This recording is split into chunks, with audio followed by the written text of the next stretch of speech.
We're back to the live audience, sir. Remind us who you are, where you're from, and what is your question? My name is Noah Sherwood. I'm from Greene. My question is, given the amount of money and power invested in the corporations that are in charge of this, the manufacturers, given the revolving door, if you haven't heard the revolving door, it's the fact that members of the FDA, administrators, members of the CDC, many of them are former employees and consultants for these kind of corporations like Merck.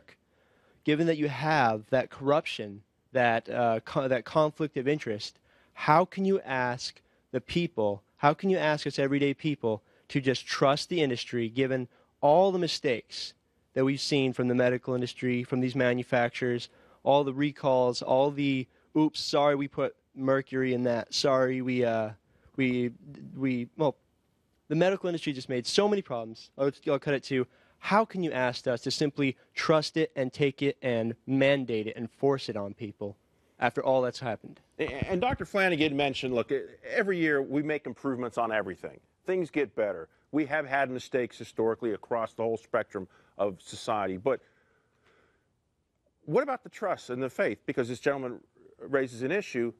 Where do we have that trust level, and when should we feel really comfortable? Will we ever reach that point, Dr. Nass? I think this is a huge problem that has not been well recognized because of a number of different pieces of legislation, as well as the Brucewitz Supreme Court decision in 2011. Basically, all liability has been taken away from vaccine manufacturers unless they have, certainly for bioterrorism vaccines, unless they knew ahead of time that there was a problem and they sold their vaccine anyway. So there's no liability. And when you mandate vaccines, they have a guaranteed amount of sales, a large amount of sales. And the price for new vaccines has gone up tremendously. Anthrax vaccine, 1998 was $2.50. Now it's $28. All the new vaccines are pretty much over $100 a dose. Hep A 92, Prevnar 13, 152, wholesale prices. So the industry has been protected. There is no reason for them to improve their vaccines. And in fact, there's a lot of evidence that there's big problems that they've made no attempt to improve. Here's an example. FDA did a study of Pertussis vaccine. We had 50,000 cases of Pertussis a year ago in the United States that were documented. And I've treated a lot of it, and I've never documented it. I just treat it clinically, and so those cases weren't counted.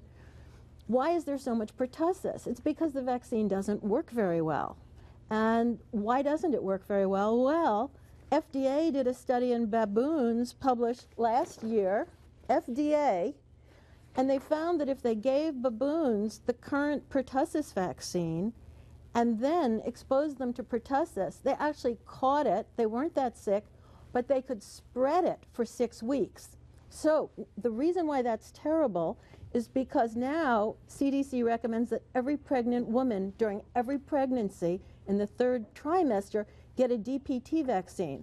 Now, if she gets that vaccine and then is exposed to pertussis, she's going to spread it to her newborn. Right. And Dr. Nass, I want to bring Dr. Flanagan back into this conversation. Right. So the key phrase you just heard from Dr. Nass was, they got it, but it wasn't as bad. This is a disease that used to kill. It didn't kill just infants, it killed children. And what we have learned is that, yes, vaccines prevent the disease, or if you don't get a full response, you get a less severe disease infection. And so the newborn dies.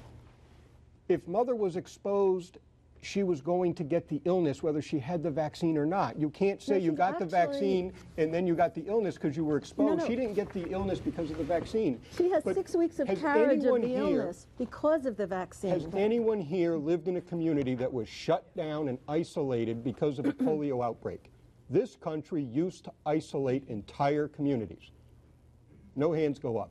Has anyone here, well, I'm sorry, one hand, I didn't see you, sir. Has anyone here taken care of someone in an iron lung? Has anyone here had someone, a loved one, in their house in an iron lung for decade after decade after decade? The vaccines are responsible for that. So can improvements be made? Yes. Can corporate ethics be improved? Absolutely. But do the vaccines work? Unquestionably. And Dr. Mills, I see you shaking your head in agreement. A quick comment from you. Yeah. Well, I was going to say that in some countries, the government actually manufactures all the vaccine supplies. And in the United States, we have a system where we have the private sector, our vaccine manufacturers manufacture it, and then we have oversight by US CDC, FDA, and also NIH. And then again, we have this vaccine adverse events reporting system that anybody can report to. And then there's a partnership with 9 different healthcare systems around the country for further tracking of any adverse events through their healthcare electronic records. And then there are 7 of the top research centers around the country who work collaboratively with US CDC and NIH. And that includes Johns Hopkins and Duke and Vanderbilt and others who look at these issues and try and look at the surveillance, the tracking of potential adverse events, and do research, quick research, to find out what's going on, what are some unanswered questions. So yes, things can always improve, as Dr. Flanagan said, but there are systems in our country that are private-public partnerships to assure that things continue to improve.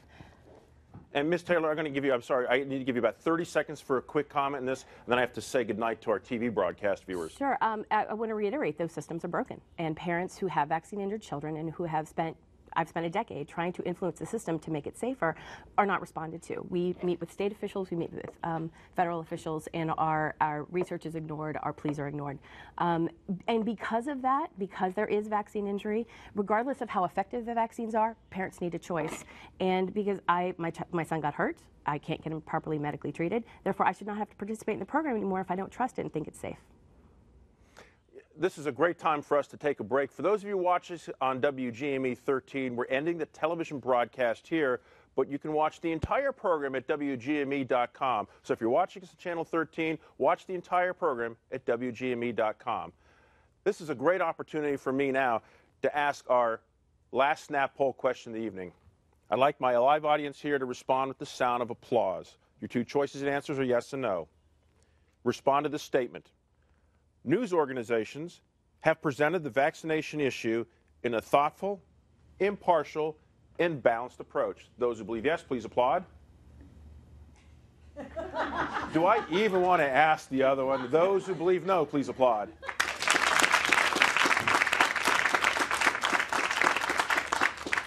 May I remind you, you are in the studios of WGME 13, and we're addressing this issue tonight. Anyway, are you ready to join us for another question? Because I'd love to have you join us. Sure. Please. So I want to ask Jackie Farwell from the Bangor Daily News to follow up with another question on this issue. So Maine CDC has said that it plans to release vaccination rates by school in the next year. Currently, we just have county level data, and I'm curious what the panel thinks about that information. Should that be public information? Should parents be able to find out what the vaccination rate is at their local school? Absolutely. I think it is in California, it is in a number of states where you can see in California they have a website where you can see what the vaccine rate is of your school as well as of your daycare. As a follow-up to that, Dr. Flanagan, to your knowledge, are there areas here in Maine where perhaps there may be greater reticence about vaccinations or more objections or more exemption requests to vaccinations than other areas? So the state of Maine has a database where people report into the vaccines that have been administered. And so, yes, in the state we know where the variations are, and we have some counties, because we report on the county basis at this present time, where the vaccine rates are very low, in the 50 to 60% rate, and we have other counties where the vaccine rate is in the upper 80s and 90s. So there is variation in the state. Any sense as to what you attribute that to? Is it everything from philosophical, religious, educational, ethnic background? Is there some pointers you might have an idea of where you could expect to have issues? I apologize. I know the data. I don't know of any analysis done yet to say why is that the result.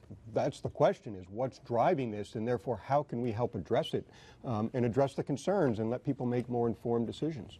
And I just want to say, I think that goes back to Jackie Frowell's first question, which was about, do we need more strategies, additional strategies, or more research as to why parents are vaccine hesitant? And I would say the answer is yes. I don't think we all fully know. I know as a mother, I have 2 children, and yes, when they were babies, it is always difficult, as you alluded to as well, Dr. Flanagan, that when you're putting a needle into your child. And yet it's like the same thing when you say, no, don't cross the street. Or, I'm sorry you don't want to get put in your car seat, but you got to be put in your car seat.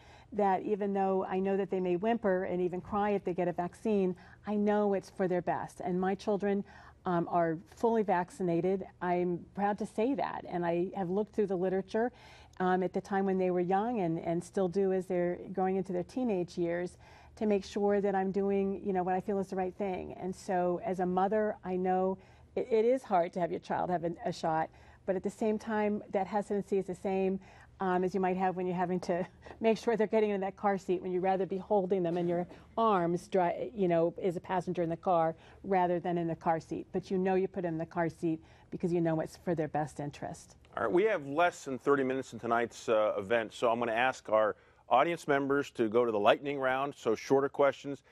I'm going to ask my panelists to keep their answers a little shorter so we can get to as many audience questions as possible. And I know you have a comment you'd like to make, Ms. Taylor? Yes, actually, the American Academy of Pediatrics has just put on research on who is not vaccinating, and they found that the neighborhoods that had a low vaccination rate actually had a high number of graduate degrees. So it's the most educated parents that are opting out. And in New Mexico, they just released the data and found that the community in New Mexico that has the highest vaccine opt-out rates is Los Alamos, which is one of the science centers in the country. So it is the educated parents who are spending more time looking into vaccine safety and having fewer vaccines. And by the way, on the topic of exemptions, just so people have an idea what numbers we're talking about, again, according to the Centers for Disease Control, for the 2012-2013 school year for kindergartners, I mentioned a short while ago, there were about 91,000 exemptions across the entire U.S. for kindergartners, about 1.8%. Here in the state of Maine, for the year 2012-2013 kindergartners, there were 61 medical exemptions, 17 religious, and 541 philosophic exemptions for a total of 620, which is about 4.3%. So the state of Maine is about double the national average when it comes to exemptions. Again, without comment here, WGME 13 is not taking position on this, but we want to make sure that people know the numbers. Look, a lot of great questions we've had throughout the evening so far here, but again, our viewers at home have been weighing on this issue for several days now, and I think it's starting to heat up on the discussion. So let's check our social media desk. Jana, what's the latest? Oh, it's getting ugly, Mark. So nobody clapped, huh? That's okay. That's all right. This is a comment I want to get to from our page on Facebook about regulation and regulating our bodies. The comment is the government should not mandate what is done to our bodies or those of our children. Vaccines are not without risk and not foolproof. Certainly a comment we've heard several times this evening. Now, I want to head to Twitter, and I kind of want to put Dr. Ness and Ms. Taylor in the hot seat a little bit, because I'm sure this is something that you have heard before. A comment from Chelsea: stop pretending these people are pro-vaccine safety. They're trying to get rid of vaccines, not make them safer. So I was wondering if Dr. Ness and Ms. Taylor could say to tell us if that's true, if they'd like to see vaccinations go away. And the other question I'd like to pose to Dr. Mills and Dr. Flanagan is, do you think that kind of what the audience hit on, the media gives a false balance, that we are giving a voice to bad science? So a question for each of our panelists out there, Mark. Well, Dr. Nass, please. Yeah, both my kids are fully vaccinated. I got my DPT about a year ago, my booster. I've had a million vaccines, probably more than anyone in this audience. I've had rabies, the lot. But I dodged the bullet. Not everybody gets to do that. And we have now 10% of our kids are neurologically impaired, and we don't know why. And it behooves us to figure that out. I mentioned before a number of reasons why the incentives are for industry not to necessarily improve the vaccines, because they're getting a lot of money for the same old stuff, and if it causes problems, although we have programs that are supposed to look for safety issues, they're not. And I suspect the reason for that is because CDC is in bed with the manufacturers.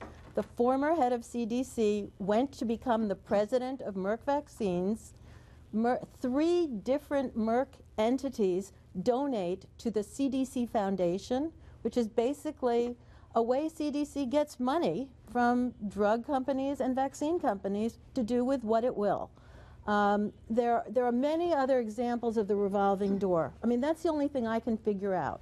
What we're dealing with here is a vaccine system in which the public and doctors are not being told the truth about vaccines.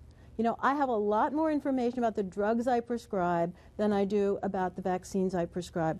We've had a lot of vaccines that had to be taken off the market. The first 3 measles vaccines that were used in the United States in the 1960s all had to be taken off the market. They either didn't work, you had to have immune globulin given because of the side effects, or they caused a new disease called atypical measles if you actually got exposed to measles.